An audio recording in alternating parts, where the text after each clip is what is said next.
Hello everybody and welcome to this video for Mars's transit through Jyeshtha Nakshatra. As we're approaching the solar eclipse on the 15th of February, Mars is going to be adding to the intensity of that energy. Mars will be entering Jyeshtha on the 9th of February and will continue its transit through Jyeshtha Nakshatra all the way through to the 1st of March. Now, as Mars transits Jyeshtha Nakshatra, for the majority of this time, Mars is fairly strong. So that's good on one level. When we have a nice, solid, strong Mars, transiting, and of course, this is going to impact everybody differently, dependent upon how Mars is transiting different parts of your chart. If you'd like a little bit of an understanding in terms of how this particular transit might affect you as an individual, please do feel free to visit my astrological services page, which is linked above in the video, and you can schedule an astrological consultation with me. But for the most part, Mars is strong. And so what does that mean? That means that we're able to be more logical in our thought processes, which is very good. That kind of helps with this particular transit. It also means that we're able to exercise our will in helpful manners, rather than allowing that energy to become more destructive. And so where we need to exercise a sense of restraint, we have more of a capacity to do so. We're going to talk more about that here in a moment as we get into it. But somewhere in your life, you're likely feeling somewhat hamstrung by a past decision. You're wanting to create a change somewhere in your life, but you're feeling kind of stuck by something that you did previously. And you're feeling like because you did something once before, you're now kind of stuck with something. And you feel like you're going to be stuck with something eternally and it's never going to change. And because you're still having to deal with it, one part of you feels like you're having to stoop to something that is a little bit beneath you. Now, both Mars and Venus are in what is called Pratiloma nakshatras. Okay, I'm not going to go into depth with that, but it can lend itself towards feelings of having to either help somebody that to help to pull them up, or either to kind of go down to a level that you don't want to go down to in order to lift the situation up, right? Or, number one, you've got to be strong until the rest of you can be strong, right? But when the ego is having to deal with feelings like that, it just goes, I don't want to do that, right? This is beneath me. Why should I have to deal with all of this stuff when really I want to do this, right? So why? Why exactly? Well, because it's necessary, right? And because perhaps in order to create the change that you're really wanting to create, it's necessary that you help yourself, right? Maybe you might be kind of acting stupid, right? And you need to learn how to act a little smarter, okay? Maybe you're having to help somebody else before you can make a change and you don't really want to, but maybe helping that person is something that's going to help you in the long run. And so it's really wise. But you know what? We always just see right here, right now, right? And on one level, that's good, right? When we see the present moment, because it makes it so we can see the present moment as it is. But on some levels, we often become very stuck in narrow-minded thinking when we get into that space of just thinking, this is here, this is always going to be here. Because let's face it, just as we can get attached to the future, just as we can get attached to the past, we can get attached to the present moment. And if there's something we don't like in the present moment, we can get stuck in our thinking about that thing that we don't like in the present moment, okay? And this solar eclipse is going to take place in Shata Nakshatra. And basically, obviously, that's going to bring the energy of Rahu into the equation. Rahu's in Ashadha Nakshatra. And so it creates this tendency to kind of get stuck into a mode of thinking where you don't really see a way out. Okay? And whilst Mars is strong and it gives you that strength that you need to deal with the situation, Mars also, when it feels a problem, begins to stir up that impulse. And when that impulse gets stirred up, it creates a lot of tension. During this particular transit, while Mars is in Jyeshtha Nakshatra, Mercury, who is connected to Jyeshtha Nakshatra, is in Dhanishta Nakshatra, which is connected to Mars. There's an energy exchange going on between those two planets, which is really kind of happening on a mild level. And that's what's creating the frustration, where one part of you is really ready to move forward, but the other part of you is looking at a situation and just kind of feeling like it's stuck with it. And because both Mars and Venus, as we're now talking about Venus, are in basically Jiva Nakshatras, there's a tendency to either feel that you have to take the lead in a situation, and if another person's involved in this situation, kind of dominate the other person and become overly assertive, or that you have to submit to the other person's will. In reality, probably the best approach is something where there's a little bit of a mix of a situation, right?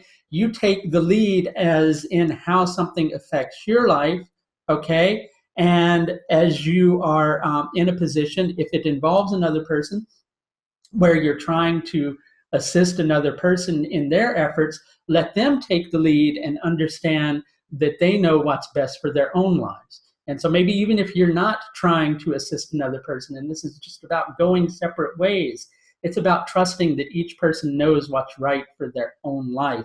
And maybe that's what it's going to take in order to create some balanced energy moving forward. Now, as Mars is transiting Jyeshtha and interacting with Venus in Shatabishak Nakshatra, there's a lot of confusion in this moment. And let's face it, the period between eclipses tends to bring a lot of tension to the surface anyway. And things can get really confusing really quickly, and you don't want to deal with that confusion, but on a certain level, that confusion is necessary, right? So, let's look at this. Until we really recognize that the world in which we live is filled with duality, and our mind is kind of stuck in duality, and that in order to be able to rise above that level of duality and see things from a clearer perspective, we need to be able to understand things appropriately, see things clearly, until we can get to a space where we just dwell in that state naturally, of purity, of self-realization, whatever it is that you, however it is that you relate to that, right? But for the moment, majority of us are here stuck in this state of, I'm not going to say illusion because it's not an illusion, right? And this type of illusion, if a brick falls on your head, that illusionary brick is going to hurt your head. And that's not something that you want. So it's not fair to say illusion, but I think it's clearer to say duality. Until you get to a space where you're able to see above that duality, you're kind of in that space. And you have to honor that sense of dualism, okay? And so in that state of dualism, you're likely going to, in order to understand light, you have to truly understand dark. In order to understand how illuminating a sunny day can be, you have to know how gray a cloudy day can be, right? And so you need that contrast that's there in order to have a clear perspective. And coming back to what I was saying about Shatabishak Nakshatra, sometimes we need that confusion in order to have a deeper awakening. And that's what this is leading you to. Now, interestingly enough, Chitra Nakshatra, which I haven't mentioned any planets in Chitra Nakshatra, that's not why I'm going into this. Chitra Nakshatra, Vishaka Nakshatra, which is where Jupiter is right now at the moment, Jyeshtha Nakshatra, and Shatabishak Nakshatra. When you read the Nakshatra Sutras of Taittiriya Brahmana, all of them have a connection to Indra. Now, Indra is connected to the Indriyas, or the senses. He rules over the senses. So with restraint, with being able to accept that maybe we need to see things from a clearer perspective, if we can get ourselves into this space with this eclipse and always try to take the higher road. If you're engrossed in a struggle, always strive to kind of remove yourself from the struggle just for a little bit, or maybe even for a whole lot, dependent upon your environment is probably the clearest way to say it. Be sure to remove yourself from it so you can get a clear perspective on what is actually going on with the situation. Once you do that, you're likely going to recognize that you're not stuck. You're likely going to recognize that the decisions that you're making now, and especially between now and the 1st of March, are decisions that you need to make. They're decisions that are helpful for you. They're decisions that help you to recognize the right things to do. Sure, it may kind of come at a loss. It may kind of come on the heels of something that you don't want to do, right? But be willing to make that sacrifice. Quite often, we let the senses rule us. The senses are really a gift given to us by God, given to us by the universe, so that we can clearly perceive what's going on with our life. But when we let our senses control us, that's when we let the lower part of our mind overtake the higher part of our mind. And then we can't use the energy of the nakshatras, which always have a higher and a lower component. Those two factors are meant to join together in order to illuminate the individual, in order to bring them awareness, and in order to help them grow the path of their consciousness in a more positive manner. So as we're leading up to this eclipse time, don't see yourself as stuck in the past. See yourself as taking some necessary steps to transform the present moment that you're dealing with so you can have a better, more enjoyable time in the future, right? Because that's what the senses are for too, enjoyment. But sometimes in order to be able to enjoy, we have to let go of something. We have to rise above our own petty, what's the phrase I want to use, desires. So your petty desire in the moment might be to go, well, I don't want to do this. This is like so last year, or this is so yesterday, or this is so 2 months ago. Why am I having to do this? Well, you're having to do it because it's necessary in order to make the change that you want to make. That's going to do it for this look at Mars's transit through Jyeshtha Nakshatra. Again, just one more quick message. If you would like to schedule an astrological consultation with me and in order to more deeply understand the impact of this transit on your own particular horoscope, please do follow the link above to my astrological services page. That's going to do it. Bye now.